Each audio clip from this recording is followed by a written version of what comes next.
Good afternoon to one and all. Welcome to today's GPAT class, CICT Prerana GPAT class. In today's GPAT class, Dr. Nagaraj Garu going to discuss about spectroscopy from introduction to interpretation. On this occasion, I would like to invite Dr. Nagaraj Garu, Professor, Department of Pharmaceutical Analysis, Hindu College of Pharmacy, Guntur. Sir, please take over the session. Okay, madam. Thank you, Jyoti madam. Thank you for giving this opportunity to educate and motivate and make them more achievable for BPharm students for their higher studies. Definitely, I will do my level best to achieve maximum marks in GPAT, especially in our analysis. Thank you, madam. Shall I start? Shall I share the screen? Yes, sir. Sure, sir. Thank you, sir. Thank you for accepting our request and giving ready reference of our proposal also. Thank you so much, sir. In spite of your busy schedule, you have accepted our request to make this program successful. Thank you so much. Now we can continue our session, sir. Please start sharing your presentation.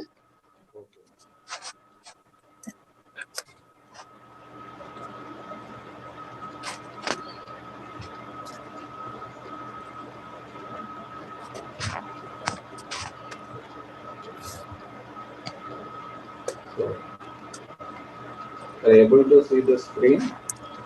Yes, sir. It is clearly visible. You just please raise your voice, sir. It is little bit low. Just increase your voice, sir. Okay, ma'am. Okay, thank you.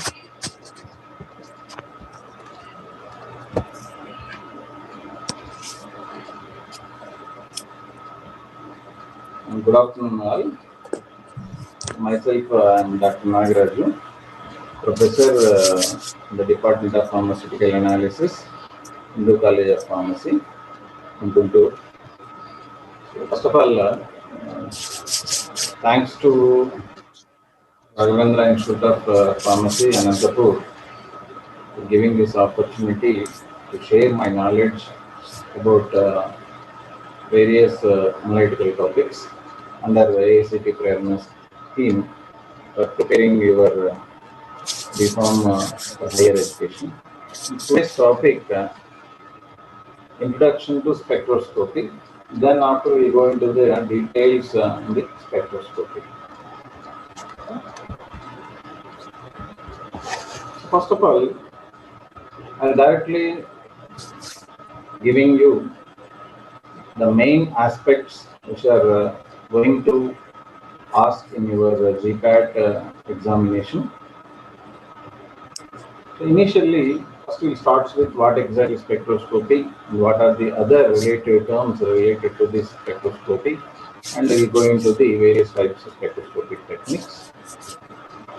First of all, what exactly is spectroscopy? Spectroscopy is nothing but is the study of interaction between electromagnetic radiation and the matter. Simply, interaction between electromagnetic radiation and matter, it is called as spectroscopy.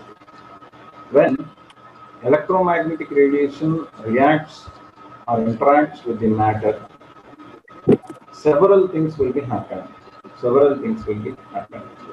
If you study those several things, that particular study is called as spectroscopy. So what may be this matter? What may be this electromagnetic radiation? Matter is nothing but atoms or molecules or maybe ions. So if this interaction of electromagnetic radiation with atoms or molecules or ions, then they can be named it with different terminology. First we'll see this spectroscopic analysis mainly covers atomic spectroscopy and the molecular spectroscopy. Please try to see what exactly atomic spectroscopy and what exactly molecular spectroscopy. Atomic spectroscopy is nothing but when electromagnetic radiation interacts with the atoms which are present in the molecule. You know very well, as per the molecule, consider any molecule, it consists of many number of atoms. There is a complex structure. Say, for example, you take a drug like paracetamol, ciprofloxacin, ibuprofen, etc., etc. All these drugs, they are nothing but drug molecules. These molecules consist of number of different types of atoms. Those atoms in general include carbon, hydrogen, oxygen, nitrogen, etc., etc. And these atoms generally they are aligned in the molecule with a specific and defined bonds. Defined bonds. It may be a single bonds or double bonds or triple bonds, etc., etc. If electromagnetic radiation, we see what exactly this electromagnetic radiation. So if this electromagnetic radiation, if it is going to interact with atoms present in the molecule, then if you study that interaction, then it is called as atomic spectroscopy. Like that, if you pass the electromagnetic radiation through a molecule, whole molecule, if it is interacted with the electromagnetic radiation, then that study is called as molecular spectroscopy. Under atomic spectroscopy, we can consider examples like atomic absorption spectroscopy, flame photometry. Those are comes under atomic spectroscopy.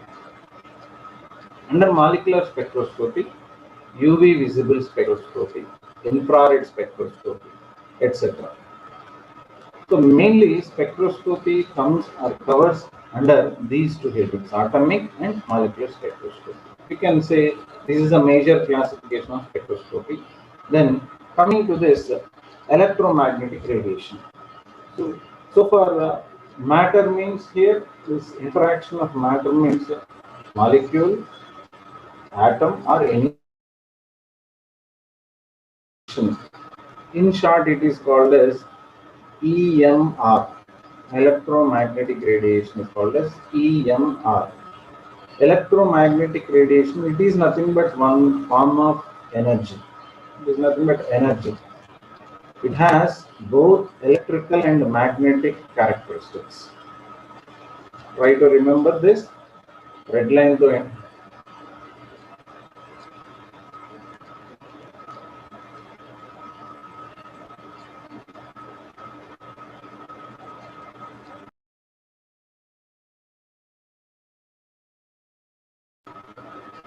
Hello.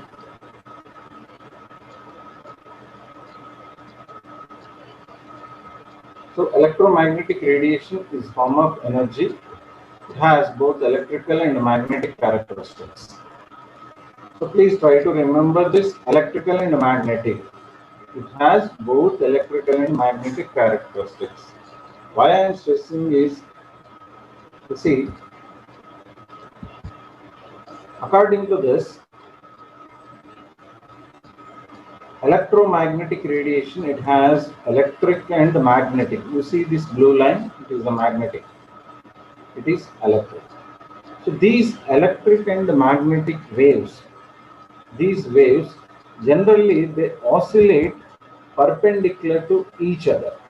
Electric and magnetic components of this particular electromagnetic radiation. This is electromagnetic waves. So this is electric and it is magnetic.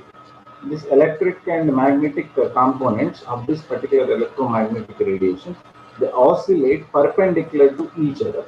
Not only that, they also oscillate perpendicular to the direction of propagation. Say this is the direction of propagation. Consider this and also this. Both are perpendicular to the direction of propagation. So this is a major important characteristics of electromagnetic radiation.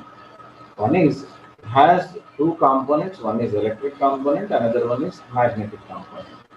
And regarding oscillation of electromagnetic radiation, both the components present in this electromagnetic radiation, they oscillate perpendicular to each other.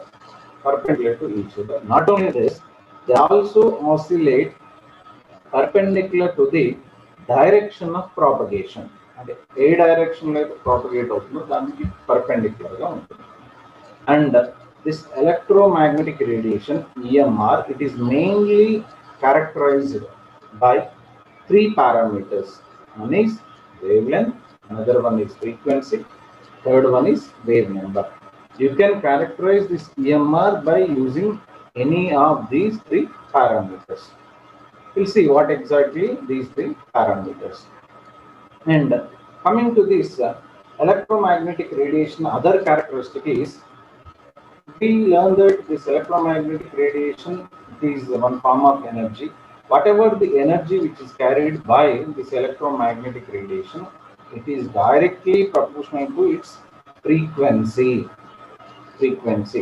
So energy carried by the electromagnetic radiation is directly proportional to its frequency. You see, this frequency is one of the parameter which characterize the electromagnetic radiation. Not only that, quantitatively we can measure the energy which is carried by the electromagnetic radiation. That quantized or quantum of that particular radiation is called as photon. So packets of energy which is carried by this packet or bundle of energy which is carried by electromagnetic radiation is called as photon. And for traveling of this electromagnetic radiation, it should pass through any medium, because for traveling of this particular electromagnetic radiation, no medium support is required. It can travel through vacuum, through vacuum. Coming to this other parameters and electromagnetic spectrum, first we see the parameters. So we say that these three parameters mainly characterize the electromagnetic radiation. First one, wavelength. Wavelength is nothing but the distance between two identical adjacent points in a wave. Nothing but, see the diagram. See, this is the diagram. See, this is a wave. 1, 2, 3, or you can consider 1, 2, 3. Distance between these two adjacent waves is called as wavelength. It's nothing but the distance between two adjacent waves. It may be the maximas or minimas. The distance is generally called as wavelength, and it is denoted by lambda. Symbol is lambda. And the wavelength, it is generally measured in meters, centimeters, millimeters, nanometers, etc. So distance is nothing but centimeters, millimeters, nanometers. Next one, frequency. So it is frequency is nothing but number of cycles which pass a fixed point in space per second. This is nothing but cycles per second. Number of cycles per second is called as frequency. So frequency is generally denoted by mu. Symbol is mu. Another parameter, wave number, that is mu bar. Number of waves per centimeter in units. Generally it is measured in the centimeter inverse. So these are three parameters mainly characterize the electromagnetic radiation. I repeat, wavelength is denoted by lambda. It is nothing but the distance between two adjacent waves. Units are millimeters, centimeters, meters, nanometers, etc. Frequency is denoted by the mu, like V. It is nothing but cycles per second. Number of cycles per second is called as a frequency. Wave number, it is mu bar. It is nothing but number of waves per centimeter. So this wave number wave number, it is exactly inverse to the wavelength. Wavelength units centimeter, millimeter, nanometer, etc. Wave number exactly inverse of this wavelength. Centimeter inverse, millimeter inverse. So these are the main parameters which characterize the electromagnetic radiation. So what are types of electromagnetic radiations are present? How many electromagnetic radiations are present? How these electromagnetic radiations are useful for spectroscopic analysis? And where these electromagnetic radiations are present? That is comes under electromagnetic spectrum. The electromagnetic, this is nothing but electromagnetic spectrum is nothing but simply it consists of all types of electromagnetic radiations. They are arranged in the order of increasing their wavelength or decreasing frequency. See this diagram. See this diagram. From here to here, this is nothing but electromagnetic radiation. From starting to ending, there is increasing wavelength. Increasing wavelength. Here you see different types of electromagnetic radiations are indicated over this electromagnetic spectrum. See, first one, microwaves, radio waves, infrared, visible, ultraviolet, X-rays, gamma rays. So as per this, it is indicated with the energy. Whenever you go on from microwaves to gamma rays, energy level will be increased. Energy is increased. But if you come from the gamma rays to the microwaves, there is increase in the wavelength, but decrease in the energy. Decrease in the energy. So here, this visible region, it is indicated with this colorful block diagram, because visible is nothing but it consists of 7 colors with GR. All with GRs are present to be visible, because remaining radiations we can't see with our eyes. So they are not at all visible. Only the region, that is the 7 colors region, is we can see with our eyes, so that it is called as visible radiation. Visible radiation. So arrangement of all types of electromagnetic radiations in the increasing order of wavelength is known as the electromagnetic spectrum. Electromagnetic spectrum. So always you remember from this diagram and from this definition, whenever you increase the wavelength increase, automatically there is decrease in the energy. If you decrease the wavelength, increase the energy. So always you remember this important relation between the wavelength and energy. So intensity of energy decreases when you increase the wavelength. If you decrease the wavelength, energy increases. For example, 200 nanometers electromagnetic radiation, 200 nanometer wavelength electromagnetic radiation has lesser energy than the wavelength of 100 nanometers.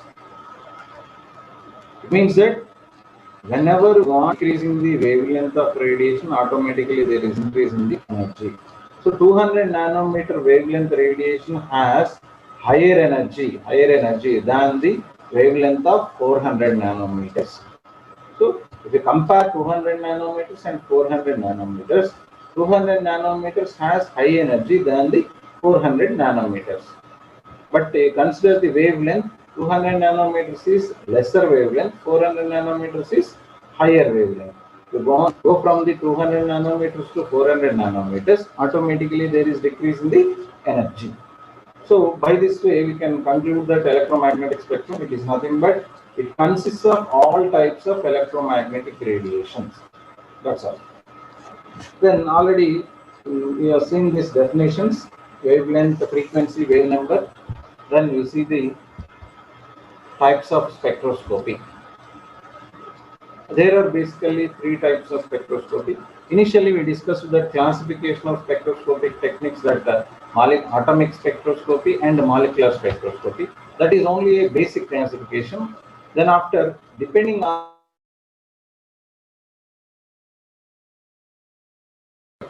absorption spectroscopy, scattering spectroscopy, emission spectroscopy. First one, absorption spectroscopy. Here the term absorption, nothing but whenever electromagnetic radiation, if it is passed through a molecule, if the absorption is a major criteria in that interaction, then it is called as absorption spectroscopy. If it is scattering, that is nothing but dispersion of the light by the molecule with the different angles, then it is called as scattering. That is called scattering spectroscopy. Sometimes there may be the emission of radiation by some molecules. Then that particular spectroscopy is called as emission spectroscopy. We'll see the details.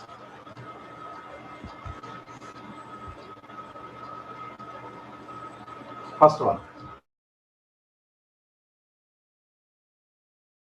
Whenever you pass the electromagnetic radiation through a molecule or atom, if this electromagnetic radiation, if it is absorbed by the atom or molecule, then it is called as absorption spectroscopy. Then you see that it is very simple to define that absorption spectroscopy. Simply, if absorption is done by the atom or molecule, then it is called absorption.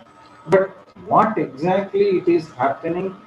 What exactly it is happening when electromagnetic radiation is absorbed by the molecule or atom? Here, this the terminology is very important.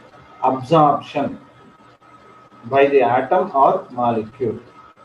Generally, we can see that one drug molecule consists of different types of atoms. All the atoms generally consist of different types of electrons. I think you know very well. Can anybody answer how many types of electrons generally present in the molecule or atoms? Anybody? I'm very happy if you answer this question.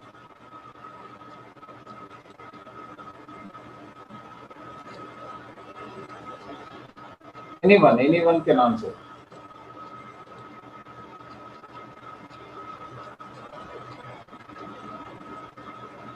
Nobody?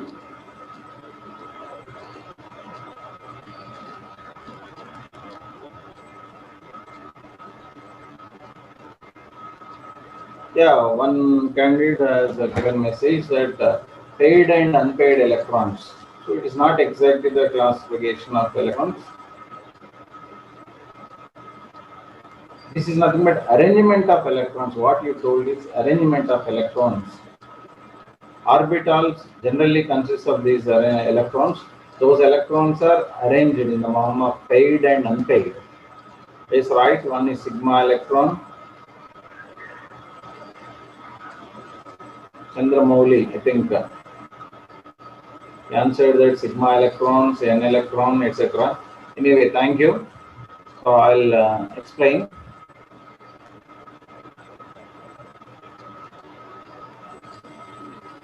So before to see in detail about this absorption spectroscopy, first you need to learn and you need to read about electrons and their arrangement and their involvement in the formation of a atom with the molecule. So I think you might have completely about this electrons arrangement and bonding and the other systems of organic chemistry in your intermediate and B Pharm level. First of all, let's consider a molecule. Generally, molecule possesses atoms. These atoms are arranged in the molecule with the defined distance, and all atoms generally consist of three types of electrons. Atoms generally they possess three types of electrons. One is sigma electron. Madam, చెప్పండి. Excuse me. Madam, tell me. Background sound వస్తుంది sir. Some noise is there from your side only. My side? Is this from the environment or from? No, madam. I'll check it. One second. Okay.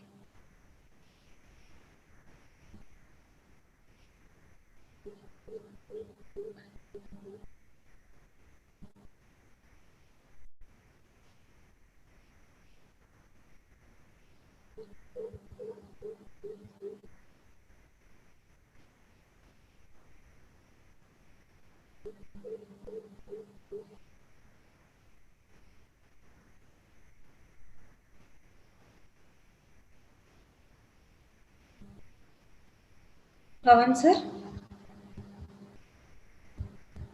Pawan sir?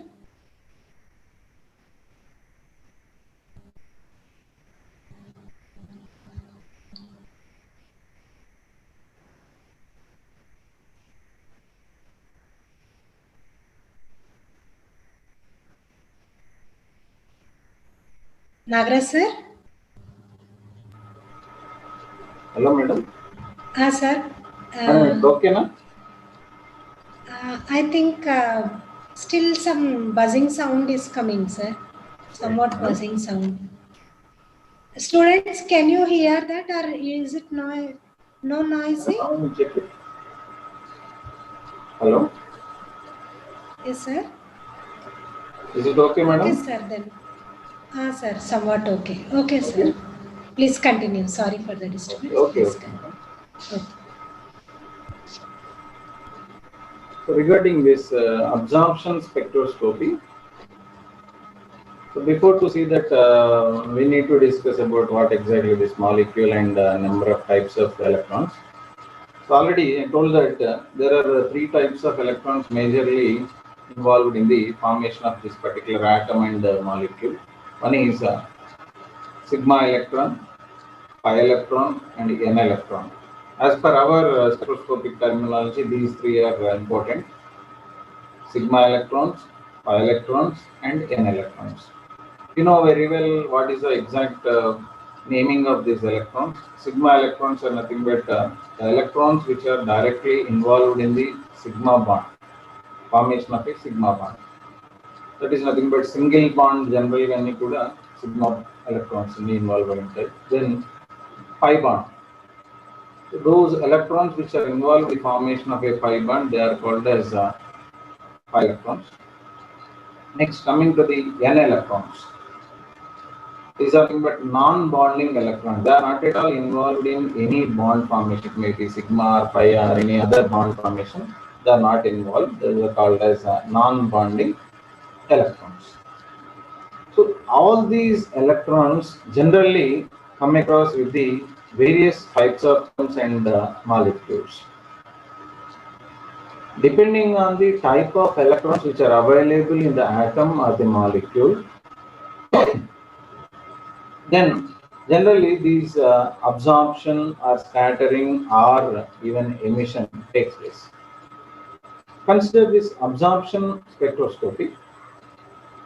In absorption spectroscopy, what we learn is whenever you pass the electromagnetic radiation, this electromagnetic radiation, it is simply absorbed by the atom or the molecule. So when absorption takes place by the atom or molecule, something was happened inside the molecule or inside the atom. What is that something? That phenomena is nothing but just we are giving energy in the form of electromagnetic radiation to the atom or the molecule. Immediately, the electrons which are present in the atoms, or you consider molecule, they get excited. It means that you are giving push, you are giving force. So whenever you give the extra energy or electromagnetic radiation, then immediately there is a transition from lower energy state to higher energy state. This is nothing but excited state. Lower energy state is called as the ground state. Higher energy state is called as excited state. I think you might have learned lower energy state or ground state, nothing but it is the stable state. Excited or higher energy state is always unstable. It means that whenever you supply the energy, they are going to exert.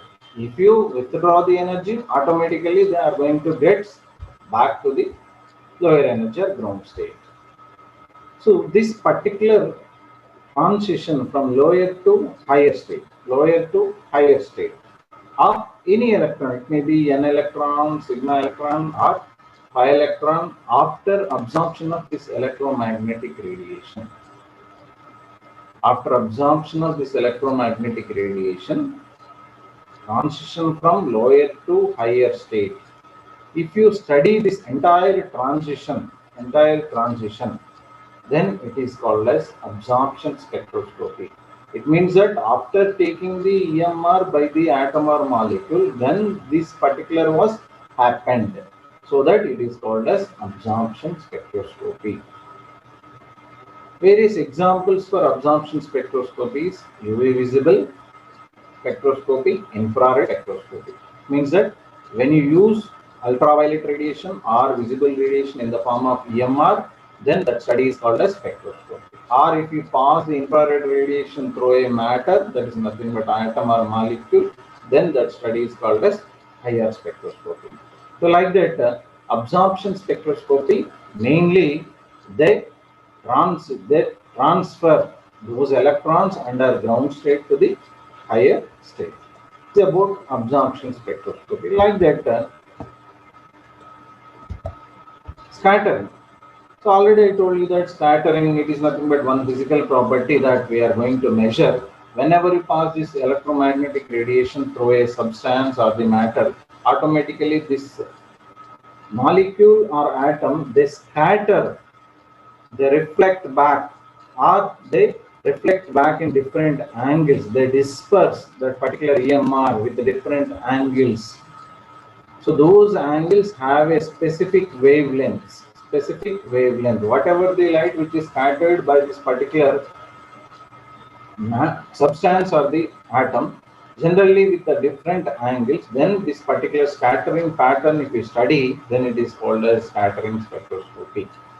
Under this, we can give examples like Raman spectroscopy, nephelometry, and turbidimetry. We'll see the details in the coming slides.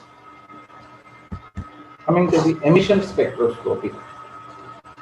So already we also discussed that absorption. Absorption means when absorption occurs, automatically lower state to higher state. We know that higher state is always unstable. Then that particular atom or molecule under high energy levels or under excited state, always they try to come back to the ground state. So during that state, they release or they emit certain amount of energy. Okay? When electrons travel from high energy level to low energy level, they emit certain amount of energy. That is when it is in the form of EMR, electromagnetic radiation. Then it is called as emission spectroscopy. Simply we can say, if atoms or molecules, they emit energy, then it is called as emission spectroscopy. When this emission was happened, whenever you give the energy, they get excited, and during return back, that is from high to low state, then they release certain amount of energy, that is called as emission spectroscopy. Examples for this: fluorimetry, flame photometry. And you try to see, these are the main types of spectroscopy techniques. Again, these three types may comes under atomic and also molecular spectroscopy. For example, absorption spectroscopy, consider. Absorption spectroscopy may be a atomic spectroscopy or molecular spectroscopy. Like that, the remaining two also, scattering and emission. So, in molecular spectroscopy, molecular absorption spectroscopy is possible, and even atomic spectroscopy, again atomic absorption spectroscopy is also possible. Like that, scattering and also emission. If atoms are involved in this particular technique, then it is given with the name atomic like that. If the whole molecule is involved, then it is called as molecular like this. Think that. Next one.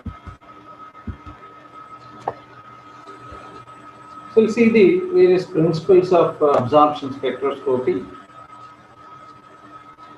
So before these principles, first, you know very well the radiations generally come across in the routine use. That is domestic or medical use. Generally, we use different radiations for various applications. Various applications. For example, X-rays. X-rays generally this terminology X-ray, the term generally we see with the hospitals, orthopedic hospital generally you see the term X-ray. Whenever the accident was happened, they used to take the X-ray to check the cracks or any other deformations are there. Like that, ultraviolet radiations. These ultraviolet radiations are generally used in the purification of water. We can see with the various RO plants fitted with the ultraviolet radiation unit. Like that, visible radiation. Visible radiation means what? The light we are going to see generally, that is nothing but visible radiations. Like that, so you can see ultraviolet radiation. I think you know very well this is having the wavelength extends from 10 nanometers to 200 and 400. Why I am stressing the 200 term? We'll see. Actually, UV ultraviolet radiation, the region extends from the 10 nanometers to 400 nanometers. But you need to remember the 10 to 200, 200 to 400. Why? Because here you see again there is a classification that near UV region 200 to 400. 200 to 400, and far UV region it is below 200 nanometers. So generally, this 200 to 400 nanometers wavelength electromagnetic radiation of UV is generally used in spectroscopic studies under absorption spectroscopy. And below 200 nanometers generally is not at all useful for spectroscopy, but some studies they require. But if you want to study under 200 nanometers, this study should be done under vacuum condition only. Under vacuum condition only. This region is also called as vacuum UV region. Vacuum UV region or far ultraviolet region.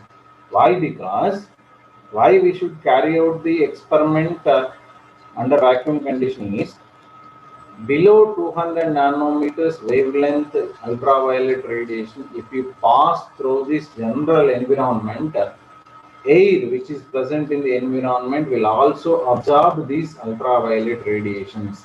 Apart from your molecule, the air which is surrounded by the molecule also absorbs ultraviolet radiation having the wavelength below 200 nanometers. So, if you want to study, that particular study should be carried out under vacuum only, air-free environment. Air-free environment. Then coming to this 200 to 400 nanometers. So any UV radiation having wavelength from 200 nanometers to 400 for entire absorption spectroscopic studies. Next, coming to the visible radiation, it starts from 400 and ends with the 800 nanometers. In between these 400 to 800, there are total 7 colors. Next. Coming to this transition, the term already come across during the absorption pattern of this particular ultraviolet or any other radiation. So when electromagnetic radiation, if it is passed through this particular atom or the molecule, there is observation of transition.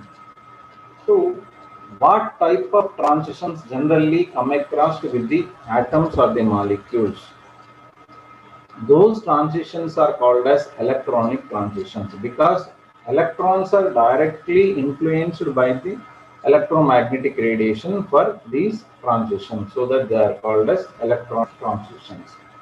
How many possibilities of transitions are generally come across with the molecule or atom in this EMR study? Means totally 6, but out of 6, these last 2 practically it is not possible. But anyway, we'll see. First one,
anti-bonding. Anti-bonding is represented with the star, sigma star.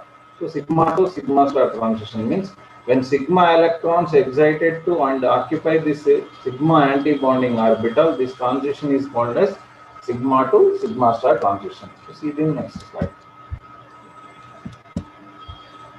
See this. Sigma to sigma star transitions. Sigma electron from say orbital, if it is excited to corresponding anti-bonding sigma orbital, this is represented with the sigma star. Then these transitions are called as sigma to sigma star transitions. Where these particular sigma to sigma star transitions occurs means generally compounds having single bond, that is sigma bond. Sigma bond compounds like methane, CH4, carbon and hydrogen with the single bond.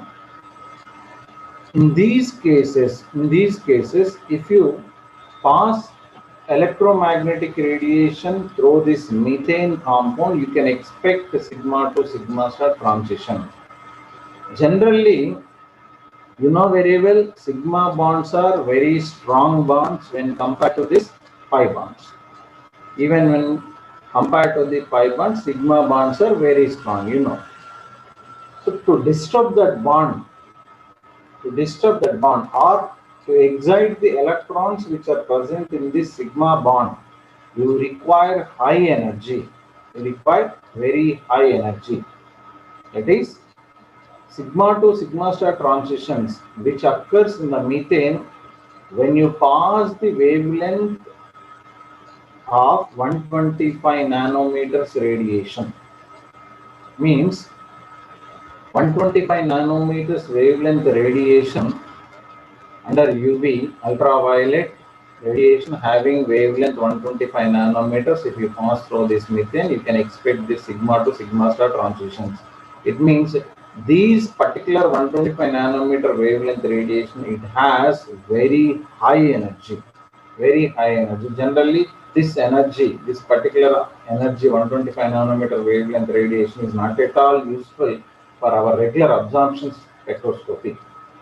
But generally, to get the sigma to sigma star transitions, you require high energy. This is happened with the methane, 125 nanometers required for methane.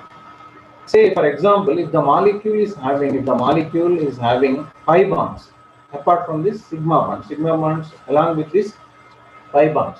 If those pi bonds are present in the molecule, you require very less amount of energy. If you pass the electromagnetic radiation, then immediately the electrons which are present in the pi bond first excited. Then after they go to the sigma. So next one, coming to this pi to pi star transitions.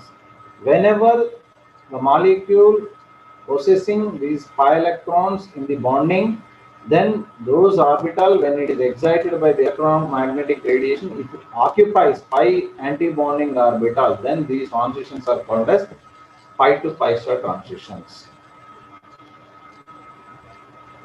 Compounds like alkynes, like carbonyl, nitriles, it means double bond or triple bond. Double bond or triple bond compound, generally you can expect pi to pi star transitions. Those compounds with the only single bond, you can expect pi to pi star transitions. For sigma to sigma star transitions, you require high energy when compared to the pi to pi star transitions, because they require less energy when compared to this. Here you see 125 nanometers, here you see 170 is the minimum. So this has less energy when compared to this 125 nanometers. Already I told, high lambda value, less energy. Low lambda value, high energy. Like this. Next transitions. N to sigma star. It means these transitions occurs when saturated compounds containing lone pair of electrons like oxygen, nitrogen, sulfur or any other halogens if they are present, generally these consist of lone pair of electron, nothing but non-bonding electrons. Lone pair means non-bonding electrons. So when non-bonding electrons present in the compounds, you can expect N2 sigma star transitions. It means just you take that saturated compound with any one of these atoms, if you pass the electromagnetic radiation, immediately you expect N2 sigma star transitions, because there is no bonding with this type of electrons. So the electrons are free now. Whenever the energy coming out from the molecule, so immediately that energy was taken up by the non-bonding electron, because it is free, and immediately it is going to excite and it occupies sigma anti-bonding orbital, so that you can get N2 sigma star transitions. You require 150 to 250 nanometers for this N2 sigma star transition. And it means that these transitions usually require less energy than the sigma to sigma star transition, or even pi to pi star. Coming to the N2 pi star, almost the same, but what is the difference means here N electron is present in the saturated compounds, here N electron is present in unsaturated compounds. Okay, saturated compounds means with the single bond with oxygen or nitrogen. ఇక్కడ ఏంటంటే unsaturated compounds containing these atoms. Unsaturated compounds containing these atoms. So those are generally expect N2 pi star transitions. Electron from non-bonding orbital, it is directly excited to anti-bonding pi star orbitals. These are called as N2 pi star orbital. These N2 pi star transitions, they require very less energy when compared to the last three transitions, where generally this double bond containing any this lone pair of electron with any other atom like oxygen, nitrogen, you can expect this N2 pi star transitions. Simply you remember that unsaturated compounds with any lone pair of electron, then you can expect N2 pi star transitions. See here, 300 nanometers wavelength radiation is required. High wavelength means less energy. So if you arrange these transitions in the increasing order of energy requirement, this N2 pi star require less.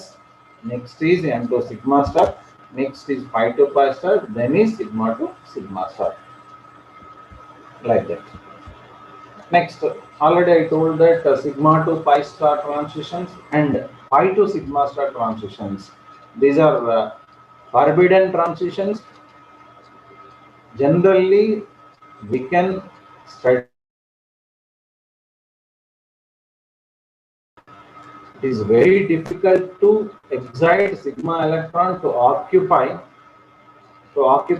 this particular pi star.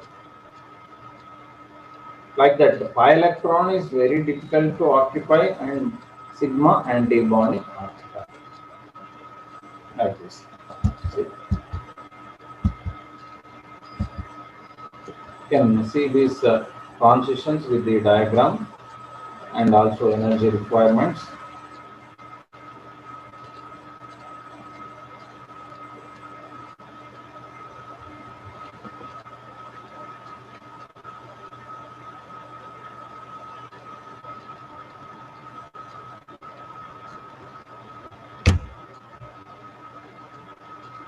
Okay. You can see this. This is occupying the sigma pi n. These are up to here ground state. The existence of sigma pi n. See, you consider this is one level. They are arranged like this. Upper layer almost n electron non-bonding. They are ready to excite. Then next pi electrons. They are little bit late. Then at the last and ground, sigma electrons are present. The sigma electrons to the sigma star, sigma electrons to the pi star, pi electrons to the sigma star, pi electrons to the pi star. Next, n electrons to the sigma star, n electrons to the pi star, like this. You can see this diagram, energy, increasing order of energy for these constituents. Okay.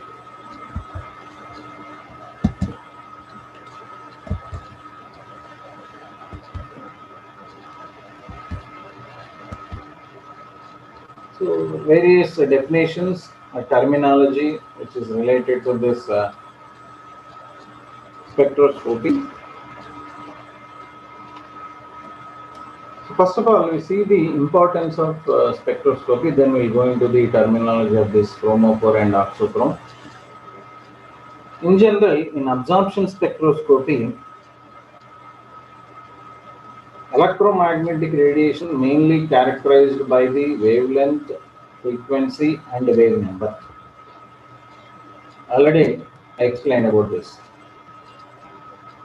Why I am stressing here wavelength, this wavelength, it is useful for identification of the compound, quality or absorption of light by the compound.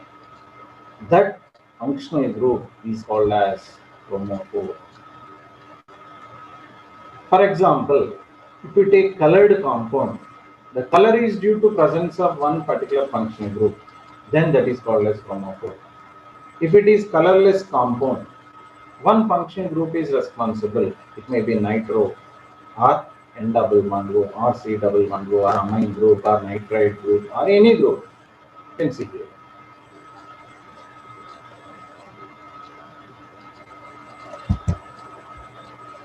Like this. See, NO2, N double bond O, C double bond O, C double bond N, C double bond N, C double bond C, etc. etc. So these particular functional groups, if they are present in the molecule, then they only absorb certain amount of radiation.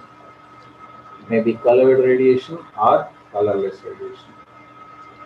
If this particular functional group is responsible for this absorption by the molecule,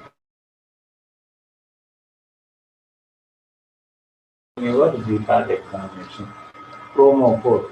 There is no confusion. There is no confusion. Any functional group responsible for absorption of colorless light or colored light, then it is called as chromophore. If it is colored compound, automatically color light will be absorbed. If it is colorless compound, colorless light will be absorbed. So whatever it is, one particular functional group is responsible. Then coming to the another terminology, that is oxochrome. Chromophore and oxochrome. Chromophore and NMO, one particular function group is responsible for absorption of light. Oxochrome. What is this oxochrome? It is also one functional group, but when this functional group is attached to that chromophore, it modifies the ability of that chromophore to absorb light and alter the wavelength or intensity of absorption. Okay. There are certain compounds, say for example X compound containing this nitro group. X compound containing nitro group, it absorbs 235 nanometers wavelength. Means the lambda max of that X compound is 235 nanometers. That 235 nanometers of light was absorbed by that particular X compound due to presence of this nitro group. Then if you modify that whole molecule by attaching one other functional group, just you modify this, or you replace oxygen or you replace nitrogen with any other functional group, then lambda max of that X compound will alter. It means there may increase in the lambda value or decrease in the lambda value, or it means they may increase the intensity of absorption or decrease the intensity of absorption after modification of this nitro group in the X compound. If that is happened, that functional group is called as oxochrome. But as such, oxochrome is not responsible for the absorption of light. But if you use this oxochrome in a chromophoric group, automatically it may alter this particular absorption. And there are certain compounds, they do not absorb any radiation. Say for example, if you pass ultraviolet radiation for colorless compound, it won't absorb sometimes.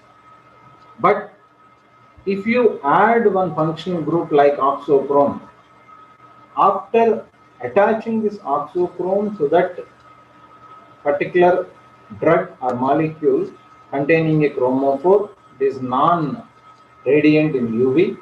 Then after attaching this oxochrome to this chromophore, that particular X compound may absorb ultraviolet radiation. So like this, oxochrome will modify that compound or will modify the wavelength or will modify the intensity of absorption. So this is the importance of chromophore and oxochrome. ఈ రెండు terminologies generally they are going to ask in this GPAT. See, what exactly the influence of oxochrome? Oxochrome influence, how was happening? For example, you take benzene. This is the structure of benzene. Benzene has the lambda max of 255 nanometers. You know very well C6H benzene, 255 nanometers lambda max. Just you modify the benzene by attaching hydroxy group, OH group, then it becomes phenol.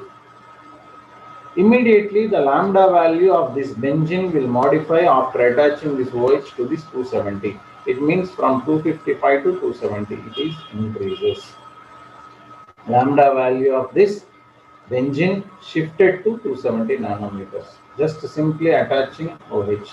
Now here OH is called as oxochrome. Now the same benzene, if it is attached with the NH2 amine group, then that becomes aniline. Lambda value shifted from 255 to 280 nanometers. 255 to 280 nanometers. Right?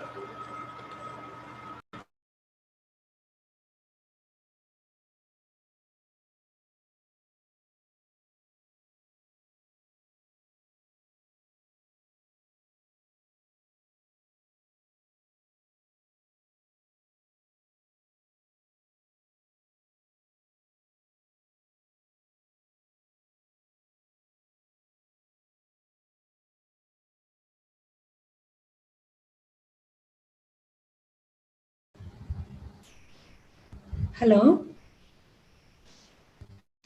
Hello?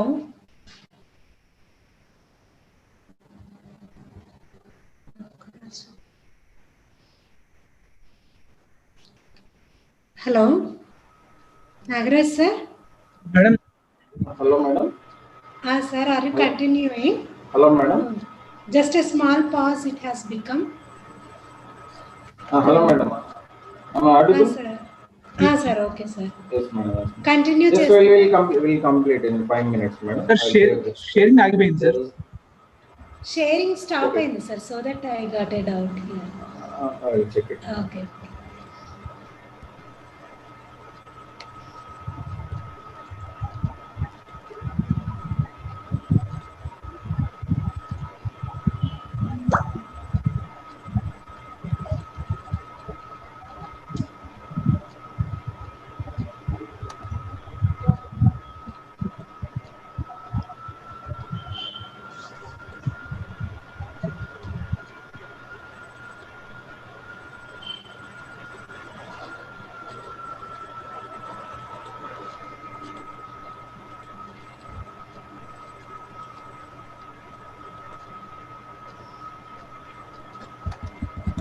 Yes, madam.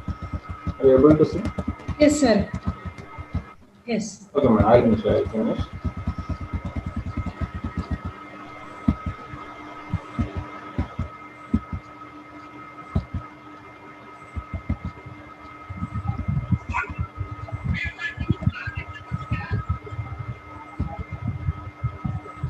Yes. we are here regarding this oxochrome.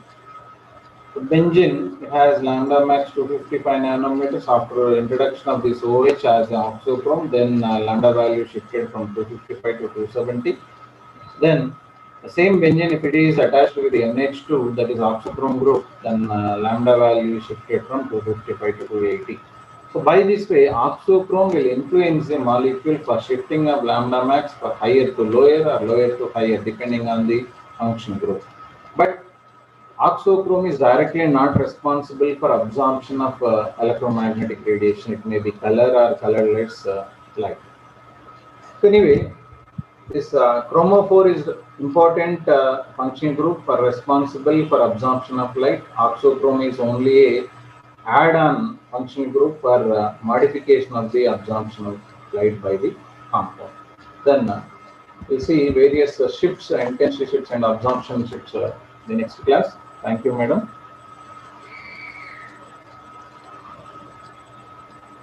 Hello. Yes, sir. Thank you, sir. Thank you for sparing your valuable time to deliver the talk. Thank you so much, sir. We will continue the next part in the next session, sir. Because interpretation, you said, no, sir. Yes, madam. Yes, madam. So we will continue in the next session, sir. Thank you so much, sir. Thank you.